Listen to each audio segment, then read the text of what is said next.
ఇతను మా వీధిలో వేసిన తారు రోడ్డు 4 రోజులు తిరగకుండానే అడుగు చొప్పున గోతులు పడిపోయిందండి. ఇలాంటి వాళ్ళే మనకు కావాలి. నువ్వు చెప్పు. ఈసారి ఇతగాడి కాంటాక్ట్ ఇవ్వకూడదని నా కంప్లైంట్ అండి. అందులో నా తప్పేం లేదండి. నేను రోడ్ చాలా స్ట్రాంగ్ గా వేసాను. కాకపోతే పోయినసారి పడ్డ వర్షాలు ఎప్పుడు పడ్డాయండి? 2 సార్లు బట్ట తడుపు చినుకులు పడితేనే రోడ్లు అలా అయిపోతే ఇక గట్టిగా 2 దిక్కులు వర్షం పడితే రోడ్డు ఏమైపోతుందండి? ఏమైపోతుంది? మొత్తం కొట్టుకుపోద్ది. అలా కొట్టుకుపోతే కాంట్రాక్టర్ మట్టి కొట్టుకుపోతాడు. థ్యాంక్స్ అండి. అందుకే ఈసారి సిమెంట్ రోడ్ శాంక్షన్ చేయించారు. గట్టిగా ఉంటది. మీరు ఆ వర్క్ ఆర్డర్ మీద సంతకం పెట్టించేస్తే పని మొదలెట్టేస్తాను. నువ్వు పని మొదలెట్టేస్తే నీకు డబ్బు వస్తుంది, పంతులు గారి ఈదికి రోడ్డు వస్తుంది, నాకేం వస్తుంది? వాటా వస్తుందిగా. ఆ మొక్క నువ్వు కాదు, ఆడి చెప్పాలి. ఈసారి టెండర్ కొంచెం ఎక్కువ కేసానండి. నాకు పెద్దగా ఏం మిగలదు. మీకేమీ ఇవ్వలేనని మీనింగ్.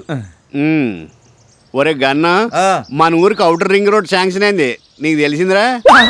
ఏంటి అత్తెలకి అవుటర్ రింగ్ రోడ్డా? ఏ రింగ్ రోడ్ హైదరాబాద్ కి ఉండాలా, మన అత్తెలకి కూడా ఉండాలని మన మీటింగ్ లో తీర్మానం చేశాం. చేస్తే మీకు ఆ కాంట్రాక్టర్ ఉపయోగం, నాకేటి? అక్కడే ఉంది రింగ్. ఆ రోడ్డు నీ పొలంలోంచి వెళ్తుంది. అందులో 10 ఎకరాలు పోతుంది. 10 పోదుగానే 9 పోద్దండి. కాకపోతే ఈయన చేను పక్కనే ఉన్న పంతులు గారి ఎకరం మొత్తం పోద్ది. అయ్యో, నాకున్నది 1 ఎకరం. అది మా ఆవిడ కట్నంగా ఇచ్చింది. అందులోంచి మీరు రింగ్ రోడ్లు బైపాస్ రోడ్లు వేసారంటే నేను చక్కరాగిపోతానండి. అలాగా? దీనికి వేరే మార్గం ఏమైనా ఉందట్రా? మార్గం అంటే మన కాంట్రాక్టర్ గారి పొలంలోనే రోడ్డుని 2-3 పాము మెలికలు తిప్పితే ఈయన ఎకరం పోదండి, ఆయన 10 ఎకరాలు దొబ్బుద్ది. సార్ ఇది అన్యాయం. నేను మున్సిపాలిటీలో ఉన్నంత కాలం నా ప్రజలకు అన్యాయం జరగనివ్వను. ఎకరానికి 500 నష్టపరిహారం ఇప్పిస్తాను. 5 లక్షల ఎకరానికి పరిహారం 500? వద్దు సార్, నా జీవితంతో రింగ్ రోడ్ వేయకండి.